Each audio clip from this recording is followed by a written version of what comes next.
Hi everyone, thank you for watching. Today I'm with Lee Johnson, who is the founder of Sportsmode UK and is a professional sports psychologist, enabling athletes to maximise their performance and maximise their potential to the highest level in the sports arena. So Lee, thank you for taking the time to have a chat with me. I appreciate it. Yeah, thanks for having me. I'm really excited to kind of see where this goes. Yeah, looking forward to it. Excellent, okay. So yeah, I mean, starting at the beginning, bit like, what we were just talking about just now. In the beginning, how did you first get into sports psychology, into hypnotherapy, into the different aspects of what it is that you do? And as well as that, can you give us a little bit of an overview about some of the areas that you cover? Evolution it's just evolved into where it's happened today. So it's kind of started off with studying psychology, then the sports aspect of that, then NLP, life coaching, stress illness, hypnotherapy, and you kind of just evolve and kind of mold it as you go along, and then also choose once you know what you're doing in regards to helping someone move from A to B, find something you're interested in. And I love the sport of boxing, so that's what I'm interested in, that's what I'm passionate about, so that's where I've niched my skills. So I've been coaching, like life coaching, for a long time, and I originally started working with people with chronic pain. And with that chronic pain, what we found is that there's a lot of chronic pain out there which is stress-induced, and there's a lot of psychological points which you need to overcome to move the pain. And what I found, I was getting fantastic results, and literally it was just taking someone from A to B, being in pain to being out of pain, and supporting them through the journey and challenging them along the way. So that's kind of really what it was. But then after a while, I started I just wasn't passionate about it anymore, if that makes sense. It wasn't driving me, So early last year, I kind of thought, well, what do I want to do? What am I passionate about? And I thought, what do I like? I just love boxing. I just love the sport. I think it's fantastic, and I kind of, I've always been around it in different ways, and, it kind of excites me, and I like the athletes, and it's the toughest sport out there, if you ask me, and what these guys have got to do and commit to is phenomenal. So I thought to myself, well, maybe I could help them in a way, mentally, psychologically, and help them get from where they are now to where they want to be. So I reached out to a few fighters, and then a few said yes, let's go, and it kind of snowballed from there. Okay. And yeah, let's talk a little bit about that. Obviously you're working with professional fighters of all different levels. Could you sort of tell us a little bit about what type of work you do for them? And I know, you and I both know a bit about it, but for somebody watching this now who, is not in the know at all about sports psychology, about hypnotherapy, can you sort of talk us through, some of the benefits and some of the process, and just a little overview, please? Yeah, you're always working with the individual, and everybody's different, and everybody wants certain things out of it. But the way I see it, it's like shining a light on some things. So sometimes you need a third person to come in, observe, listen to what you say, the way you behave, what your actions you're taking, and just shine a light on some things, and just little tweaks. I liken it to someone bringing on a nutritionist. They do everything, they eat healthy anyway, but just making these little tweaks can increase performance. Same if you bring on a strength and conditioning coach. Most people know how to get strong, but it just takes someone from a different perspective to tweak little things, change someone's form, add in a few different exercises, a few different dynamics, and then they get them extra few percentages in performance. And I see myself very much similar to that kind of role. Excellent. Okay, that's a good way to look at it. Food for the body and food for the mind type of thing. Yeah. And the other thing with that is obviously we were talking earlier about the fact that there's a gap with the mental side of things that you're looking to fill, and that's something that's potentially cultural. It's whatever the reason it goes on. Why do you think that the mental side, particularly with combat sports, because in all fairness, in other sports it's in some other sports it's a bit better, but in combat sports it's not very good. What do you think the reason for that is? I don't know. I really don't know, but it is. Fighting sports, combat sports, it does seem to be behind other sports out there. And whether that's a funding issue or whether it's the type of clientele who are in it, which I don't think it is, because everybody I've spoken to is open. And it's very surprising there's such a big gap, because depending on what research you read, they say that sport generally is anything up to 90% a mental game. So, and there's very little of us doing that in compact sports, helping that movement. So I'm not sure why, but I mean, generally speaking, mental health has taken a big shift over the last 5 years and moved towards, and everything's growing. So I'm hoping that will just ripple effect into sports, and especially combat sports, because, these guys, they're extreme because they have to be. The amount of desire and dedication they need to, for the sports, it's important, essential, I would say. Absolutely, I would say it's essential. It's a bit like cooking, isn't it? I mean, like as soon as you mentioned nutrition, you've got certain key ingredients you just need, or you can't make the you can't make that dish. And it's the same. I mean, if the mental game is not there, that the athletes are going to have a really hard time and not win, not maximize their potential, or even if they do, it's not going to be a very pleasant experience. And personally, I know a few athletes like that do actually manage to do quite well, but they don't enough sort of suffer through the process because they don't have the right sort of mental game. And I definitely think there's a gap. And even though that's off topic, I've witnessed it. And then I've witnessed the difference with other things. Talking about other things like that, visualization is something I wanted to talk to you about as one of the first topics, because I've noticed that when I've spoken to athletes that are very successful at whatever level, I'm not talking about just they have to be up here, whatever their personal best is, if they're reaching it, I've noticed that visualization is something that they use to be more effective. I've heard it over and over and over again. What are your thoughts on that side of things? I think some athletes, especially those who are really successful, they kind of can either stumble on it, and that's just what they do naturally. They're quite image type people, quite visual type people, and they kind of, that's just what happens. Their imagination runs wild and it gets them to where they need to be. And some people have to work on it, but it's essential. And the brain doesn't know the difference between imagination and reality as well. And that's important to remember. So, you might see something and you get these feelings, you might imagine something and get the same feelings. So you don't really know the difference. And another thing to remember is the mind and body are very much connected. We are one being. So what affects the mind affects the body, and what affects the body affects the mind. So there is no separatism in that mind and body connection. It is one. Absolutely, yeah. I agree 100%, and I like the holistic approach, because it'd be good if more people realise that, which of course is what I aim for with this, this video and with this channel and everything of that nature. So yeah, and the other thing is, obviously, it must be very rewarding for you to sort of see, these fighters and these athletes that you work with progress and sort of reach their personal best. But it's all very well and good for me to assume, that's the most rewarding bit. But for you personally, I mean, what is the most rewarding aspect, or I mean, what aspect of it do you enjoy best? That's not really one quite sort of a broad concept, but what do you enjoy best about what you do? I love the sport. I love the sport. And if I can be a small cog in helping raise British boxing, I'm going to do it. I do love the sport, and watching people progress as well, because these guys, in a lifespan, it is a short career. It is a young man's sport. So I want to try and help them get the most out of them whilst they're in the sport. Yeah, I like that. Carry on. You're going to say something then, were you? Or? No, was there a second part to the question?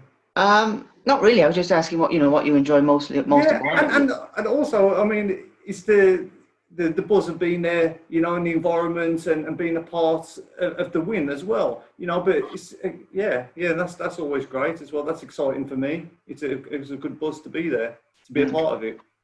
Excellent. Okay.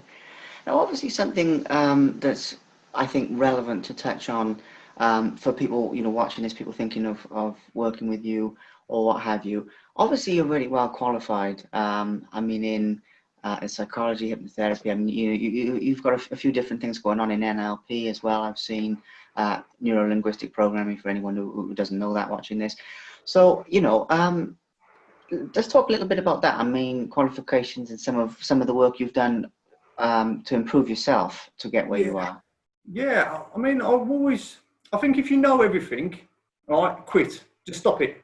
Right? Whatever you're doing, if you think you know everything, just jack it in. Don't do it anymore, because you've always got to progress and growth, because that's what being human is, in my opinion, growth. So I know the way I look at it is, the more I can improve myself and grow myself as a person, and maybe courses as well, the better I am to help someone else. So that it's a lot around that, really. Okay. And obviously, in terms of your own self-improvement, you've obviously grown and developed, over the years as a person. You obviously practice what you preach. I mean, that goes without saying, but I'm just chucking that in there anyway. I mean, in what ways do you sort of think that you've developed as a person? And I'm sure there's a lot, but it's obviously helped you as well. So let's talk about that a little bit. Yeah, well, I mean, okay, where do I start? I mean, like, I haven't always been like this. I've had to work at it. There's times in my life where, I've been ill, I haven't been able to walk. I've had a criminal background, in some areas. I've had problems with substances of all sorts. So, my teenage years and early 20s is a lifetime away from where I am now. But that is through personal development and taking full responsibility. And that is the first step in, if you are like, struggling or in a place you don't want to be in, it's no one else's fault. It's take responsibility, take accountability, and growing through it, and do the work to improve, move to where you want to be, because the information's out there. There's no excuse now. That you've got all the information at your fingertips.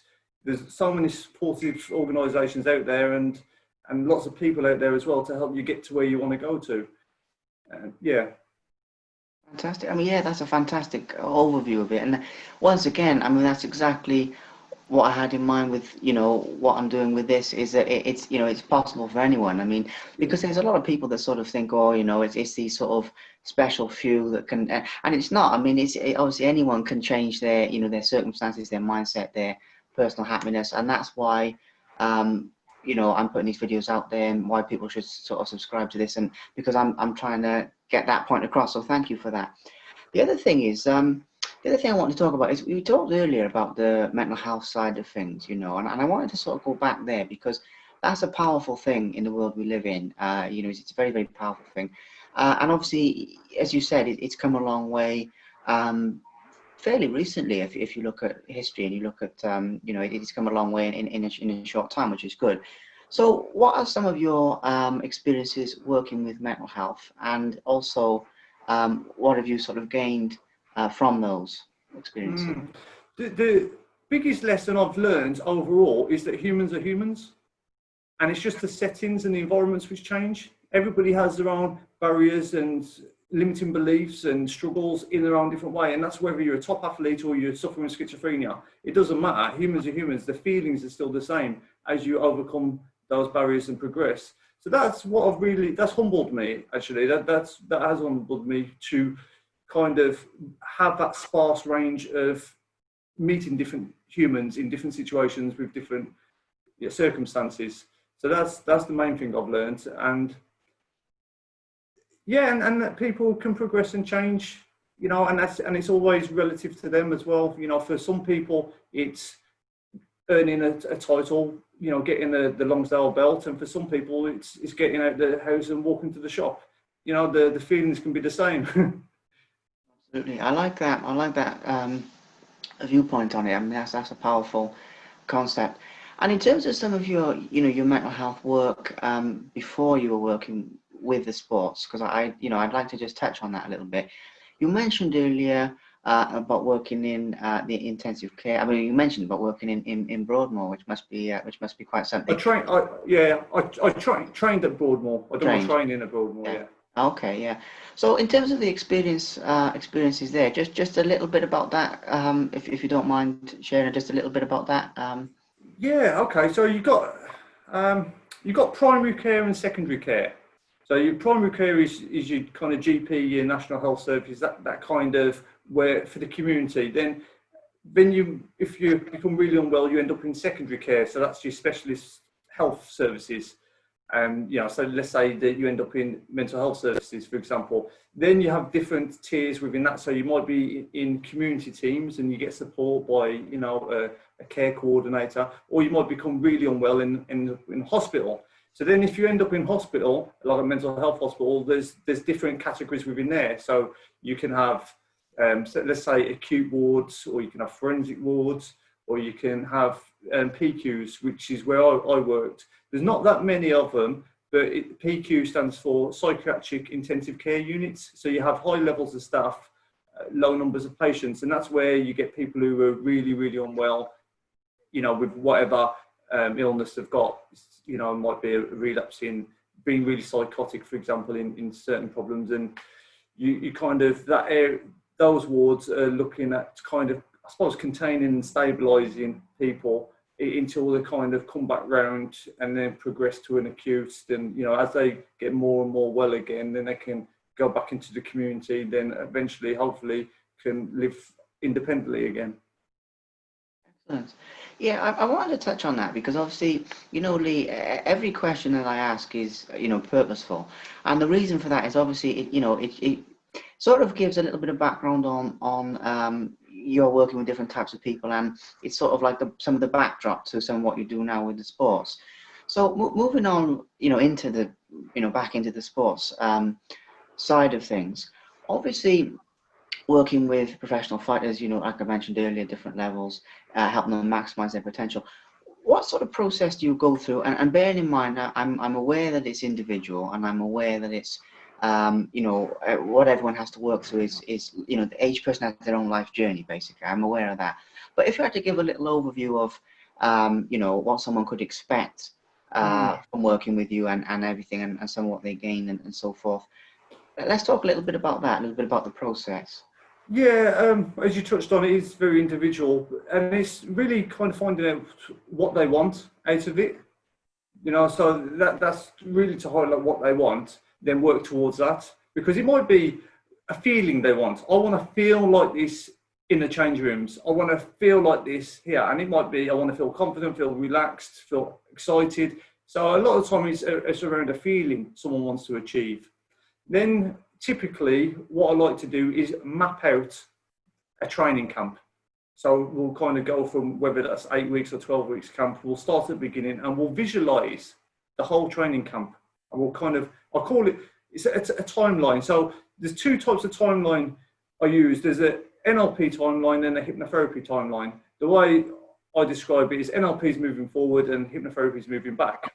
Sometimes it's useful to go back because there might be something happened in the past which is preventing you from moving forward, And then there's sometimes where it is literally about focusing on a task. Let's plan this next 8-12 weeks as efficiently as what you can. And what I like about doing that exercise at the beginning, because it's really surprising what people already know if you give them space to do it.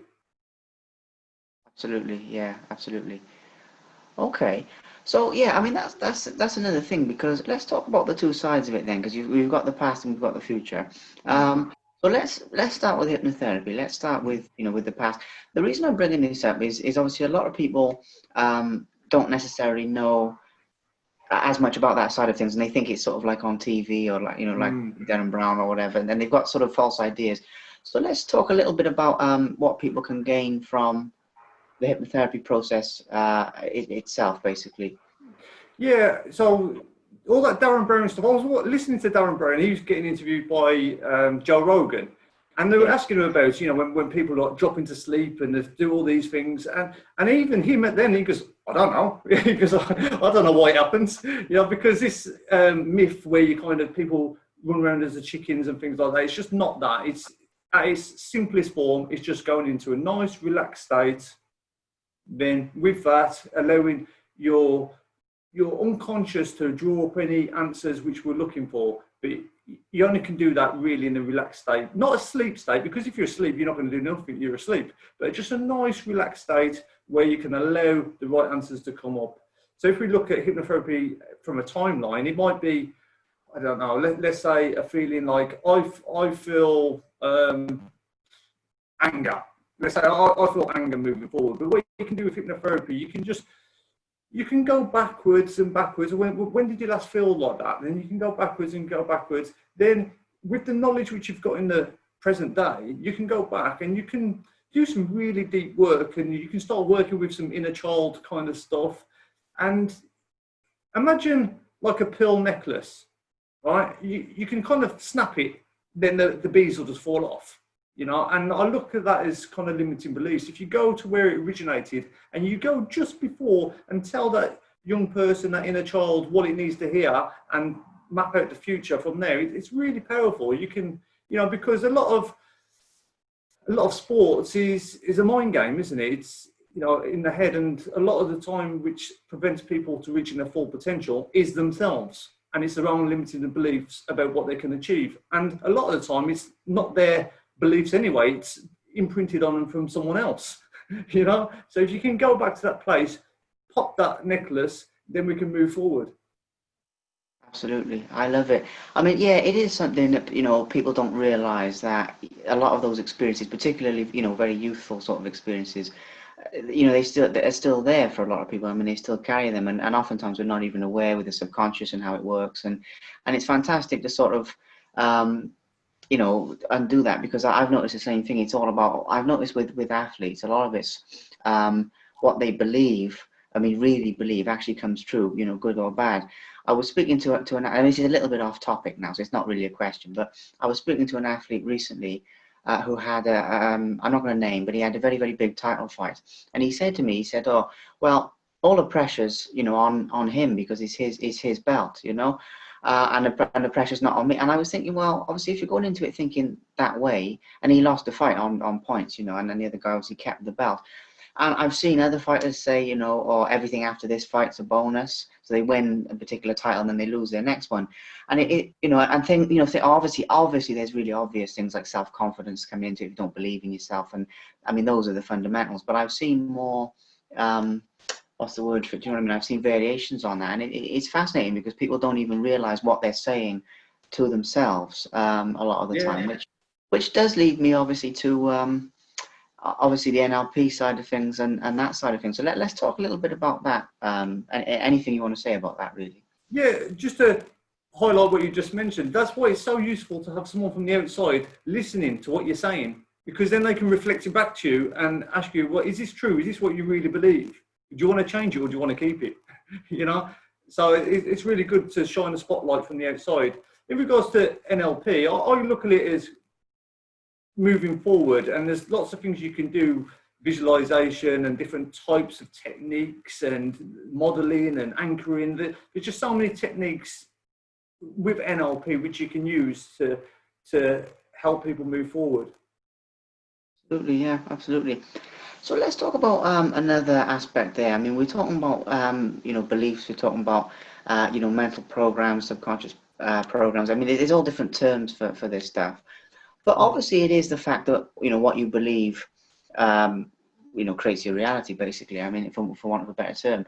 Now, obviously, with that in mind, let's talk a little bit about beliefs as a concept, because I don't think a lot of people realize that. You know, what they believe, be it positive or negative, is actually largely what's going to happen. Now, obviously, that requires the physical aspect to be put in as well, but it is, you know, it's what's going to unfold. So obviously, let's talk a little bit about that. And I don't really have a question about this, to be honest with you. I just have a whole, you know, the subject matter. So I'm opening that up for you about beliefs and about the power of beliefs, and, you know, anything that you'd like to explain about that, really. Yeah, I think it's it's a really interesting subject to talk about. I mean, we could go straight deep into, like, let's say I might be called controversial to this, but let's talk about the greatest, Muhammad Ali. All right, what was his belief? I'm the greatest. I'm the greatest. He believed it so much that everybody else started believing he was the greatest as well. But what made him the greatest? Well, I would say, if you're asking, I would say that his belief. But well, I'd say with Muhammad Ali, a lot of it came down to obviously unshakable belief, but it also came down to habit. I mean, because one of the things that I always liked that he talked about was how the repetition of both physical and mental habit led him to where he got to. In terms of what we're talking about here, I would say that obviously his belief, his self-talk, if you like, is what he was saying to himself every day and what he was visualizing, believing. His whole thinking process was really, really, really on form, in that sense. So that's my answer to it, but feel free to sort of elaborate on that. Yeah, I mean, it's kind of, when you look at it like statistically, was he the greatest boxer to ever live from a purely physical point of view? I wouldn't say so personally. I mean, I've got opinions on personal opinion. I mean, everyone's got an opinion on who that is.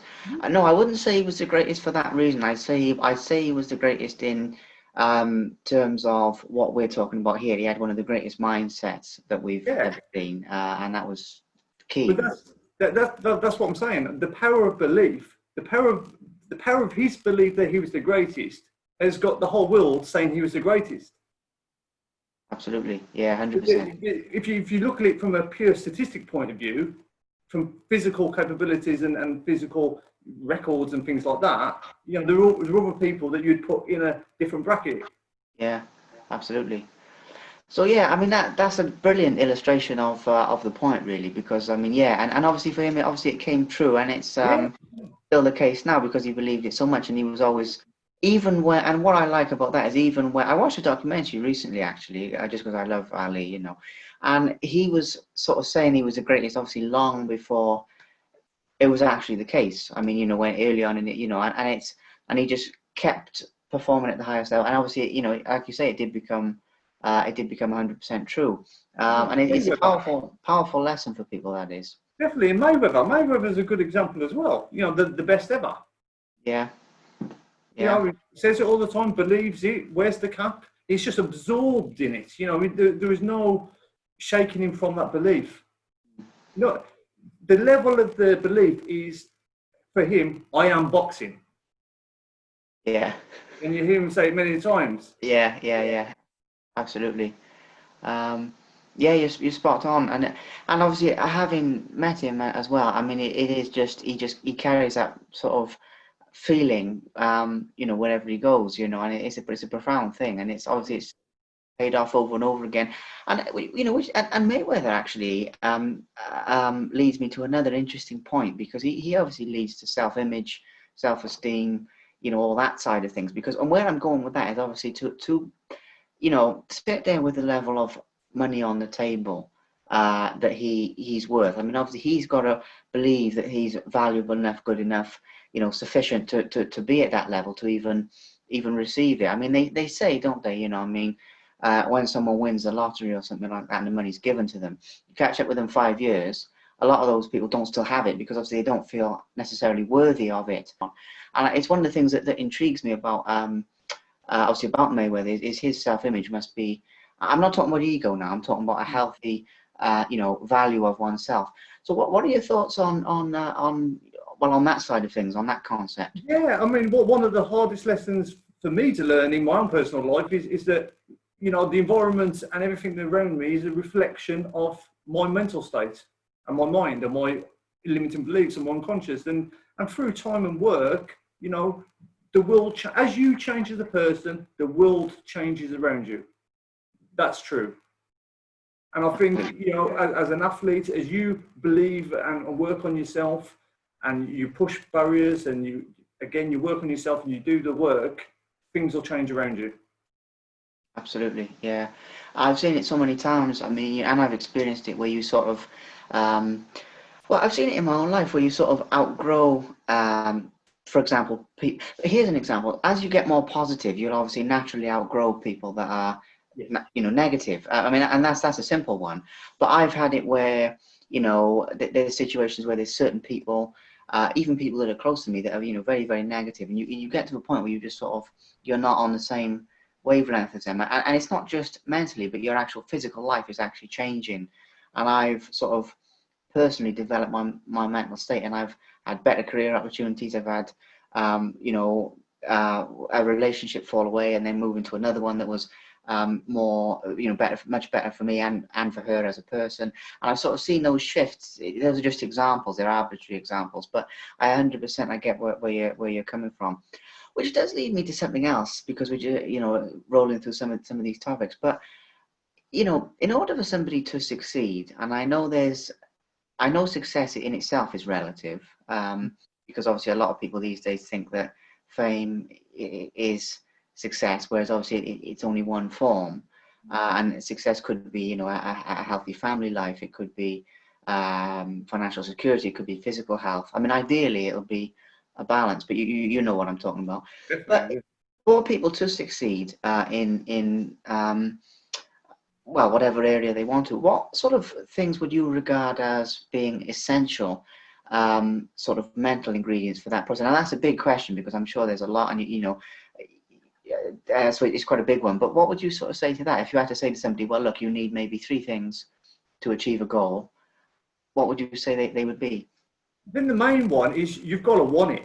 I mean, really want it. You know, you got to want it so bad that you're willing to sacrifice and put it that first in front of everything, and have that desire. You know, that's what I've noticed. You know, is having that pure desire to want it and want it bad. That's I think that's it, and having that certainty and that expectation that it's going to happen for you as well. They're all key ingredients for them to win.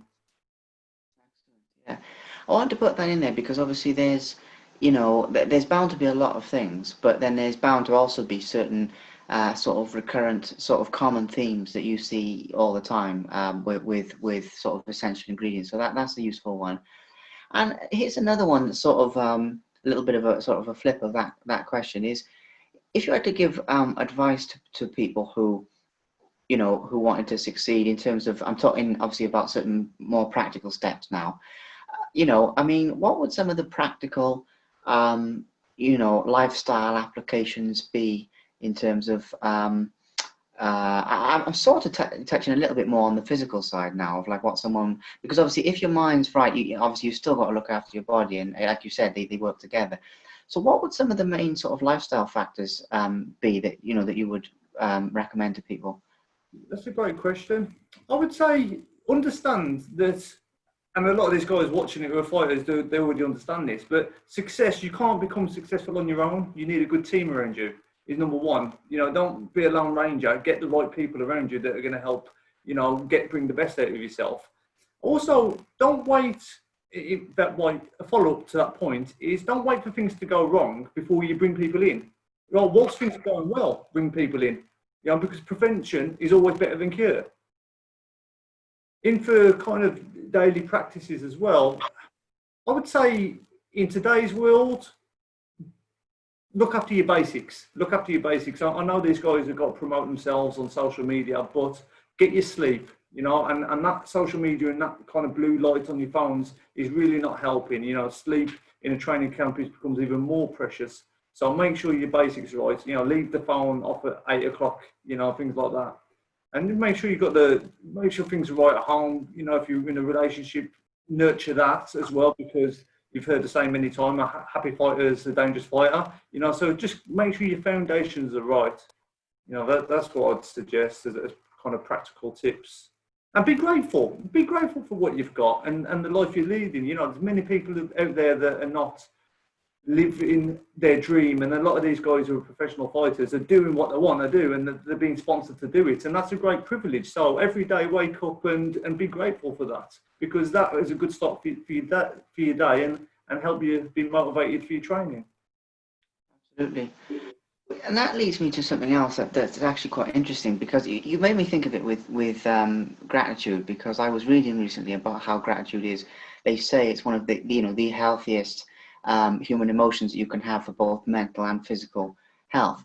And that leads me to something else. It's obviously, you know, going back to the mental side, a person's mental mindset actually affects their physical health, in the and vice versa, obviously, because, you know, but then I've noticed that people who have, for example, more negative attitudes don't live as healthily as people who have more positive attitudes. Now, again, that's a bit of a generalization because there's variables there. But, you know, as a broad topic, I mean, what are your views on sort of the mind affecting the body and the body affecting the mind? I mean, on that sort of synergy that you mentioned earlier, what are your thoughts on that side of things? I think I'm absolutely 100% certain on that. You know, when someone is, when someone's got a physical problem, right, instead of kind of looking at the symptom, you'd be better off asking what's going on in your life. You know, that will give you a more indication of the root cause rather than the symptom itself. For definite, you know, it's kind of, you know, people get back pain. Back pain's a common one, right? Back pain is, you know, everybody's had back pain. Everybody knows it's awful when you get it, you know. 1 in 4 people have had it in their life, you know. And when you kind of look at it, there's not a lot going on, and people really don't know what's going on, but the pain is real. But then when you start asking people, oh, well, what's going on, you know, the time it was going on, oh, well, you know, my missus walked out with me, and my dog died, and I'm having problems at work and things like that, you know, and it's just about helping people get that connection. Oh, well, do you think it's possible that the stress of that is manifesting yourself in a physical way? Some people are open to it, and some people are like, nah. So, you know, the mind connection is essential. It's certain. I mean, there's so many things. I mean, even myself got a bit of a sore throat, you know, and we talked about that the other day, and really it's because I've overworked myself in certain ways, and there's some things I wanted to say to a few people and give peace of my mind, and I just haven't, you know. So that verbalization is affecting my throat, you know. And then metaphors are really interesting. Is when you listen to people closely, they give you a lot of the answers. You know, when people say, oh, that person's a pain in my arse, then all of a sudden they start getting, you know, back pain, or, you know, they look like they've got a weld on their shoulders and they're getting shoulder pain, you know. So if you listen closely to what people say, they give you a lot of clues in what's going on. Fantastic. I wanted to drop that in there because it's one of those things that I feel is quite overlooked or not so much overlooked actually, but misunderstood would be a better word for it, because you know, as you say, some people are open and some people are not, and people watching can sort of decide for themselves. But it's definitely something I've witnessed and experienced, you know, directly, and also witnessed in other people many times. And it's just a fascinating one because people don't always get the synergy. And then, you know, touching on something that you mentioned earlier, you know, you mentioned about obviously that's the mind making the body ill, but then obviously the body can obviously bring the mind down if you're not you know, if you're not right there. And again, you touched on that with the sleep, and that's just, I'm just highlighting that point because it's a good one, because I mean these days with with the phones and with all these distractions, really, all these toys that we've got, you know, with technology, it is something that can sort of take people off track, and it does require a lot of discipline to sort of maintain. So that's, yeah, carry on. You've got something on your mind there. Too much information is never good, you know, and that's what we're bombarded with information. But when you were talking, I'd seen a picture on social media, and it was Anthony Joshua in a knee. Was it his knee problem? Oh yeah, I've seen that. Yeah. Do you know what's going on there? Do you know what the problem is? Personally, I don't actually know. I saw that he was. I saw a few days ago that he was at the Black Lives Matter protest in London, and he had his leg all sort of cast up, and he had, I think he had a not a cane, but the word's gone out my head, but you know what I mean. He was sort of hobbling along, and but no, I'm not sure what he's done there, to be honest. So what I mean, like, people can take what they want from this, they believe it or not, right? But what you do notice when you work with people in regards to aches and pains and things which are going on physically is that the body is sided. You know, you've got a right side of your body and left side of the body, and when you look at it like that, they generally mean different things. So the right side of the body is normally there's a male in your life or work, and the left side of your body is more female dominated. And different parts of your body represent different things, and the knees and legs tend to be moving you forward. They move you where you want to go in a direction, you know. So, you know, an educated guess, I would guess that something's going on with Anthony Joshua. There's a female in his life, knee related, moving in a certain direction. It's not going in the direction he wants it to, or, you know, there's something going on. I'd agree, obviously. I mean, you know, I'm on the same page, but it's interesting to highlight that for other people because, yeah, I noticed the same thing, and I thought, I wasn't sure if it was, you know, possibly career related or personal related. Because of course, at first I looked at, oh, you know, is it something like he wants to go back, he wants to fight in America again, and it's a struggle, or just wants to, and he can't move forward in that area. But in principle, it's more likely to be what you said. But I get the idea, and it's a good illustration for people watching this to sort of understand that. It's a good one. So yeah. Right, with the next sort of subject, I'm going to move back to some of you and your fighters a bit more sort of directly, if that makes sense. Because one of the things is a question that's sort of more personal in a way. I mean, not personal like that, but more personal in a way. Is out of the people you've trained so far, is there a moment that you've had, or that's like the proudest or the most satisfying moment for you? There might not just be one, but there might be more than one. Again, I'm just opening that up for you, really. For me, it's always going to be the first time I've done this, because again, like self-development work as well, I've worked with different clientele, different people doing different things over time. But then the first time you work with an athlete, it was a kind of a proud moment for myself, because I was like, actually, I can do this and I'm good at it, you know? So that's always going to be the first one. And I'll tell you, the guy who gave me the first opportunity, that was a guy called Brad Pauls. And he's a good talent. He's a good talent. And I first jumped on board when he was boxing for the Southern Area champion. Southern Area title, yeah. Yeah, and he won that and stopped the guy in, I don't know what round, maybe fourth round or something. But yeah, so that was kind of good. And I remember sitting on the train on the way home thinking, yeah, do you know what? This is for me. This road, helping fighters, helping athletes, this is for me. I'm enjoying this. Yeah. Brilliant. So that was, yeah, I understand. And I want to put that in there because obviously it must be a very, very rewarding job. And I know it goes beyond the job in a way, obviously, with what you're doing, but it does. Now, there's something else here. There's something, you know, more sort of personal to do with you. It's basically, I've seen on your website that you've done different courses and different things, and you're always sort of taking part in different things to improve, which is really good. I saw this firewalking thing, and I must admit I'm intrigued by the whole concept of that. I mean, I'd heard of the idea vaguely, but I hadn't really, you know, I hadn't really seen one. I mean, what's the situation with that, and what was it like taking part in that side of things? Yeah, firewalking. I've done that a few times now. I tend to kind of do that once a year. And other things which kind of just every now and again I've got to check in with myself and I suppose just get a boost in the power of the mind over the body, you know, and what you can do. So for me, you know, firework is a good one, you know, because it's quick and it just gives me that boost again. Actually, you know, when you are completely focused and you've decided you're going from one place to another, you're going to do it. So firewalking is a great one. And yeah, you don't feel the thing. Oh, sometimes you do get burned, but only little. They call them fire kisses, you know, they're only just little kind of burns, but you know, overall it's a safe thing to do if you're in the right mindset, and it's just about getting yourself in that zone, looking straight ahead, laser focus and walk. Brilliant. It just must be quite an experience, and the reason I bring it up again is obviously it's a physical demonstration of the power of the mind over the body.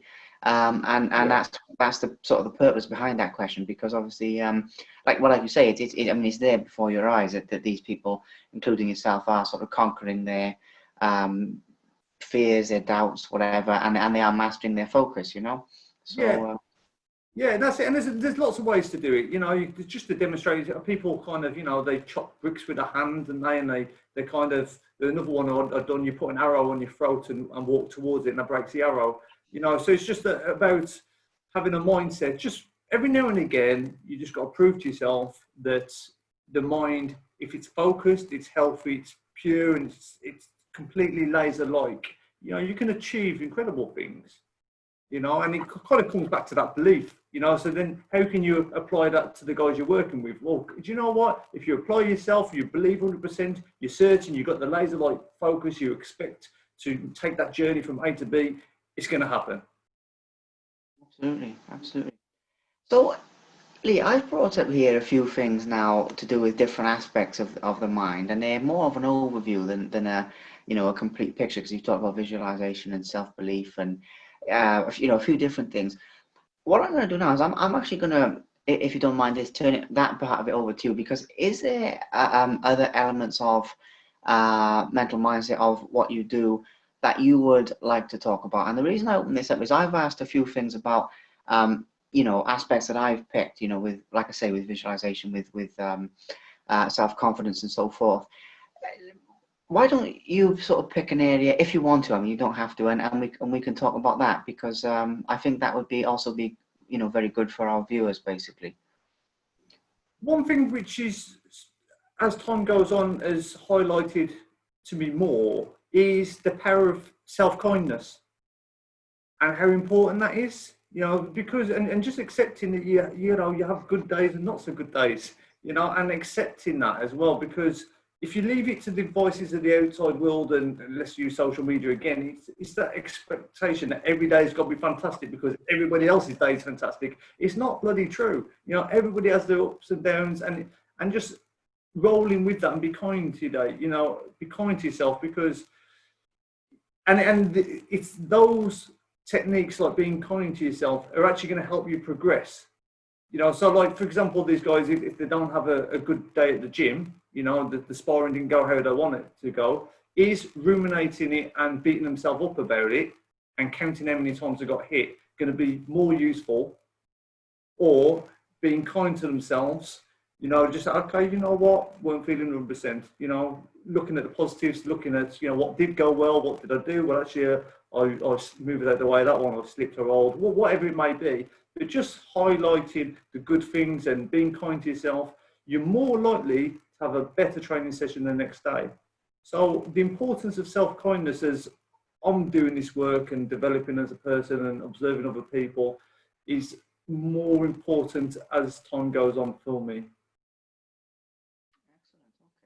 Yeah, I thought there might be something that you were sort of holding on to, and that's the reason for, not in a bad way. I just mean I could, I thought there was something. I just sort of got that vibe that you wanted to talk about. And yeah, self-kindness is essential, and it's so often overlooked in the world, as you say, like with social media, with expectations to be perfect, to have the perfect life, to look the perfect way, this, that, and the other. And obviously in sports, I mean, it goes without saying that it's sort of it's quite insidious, and it finds its way in there, because of course.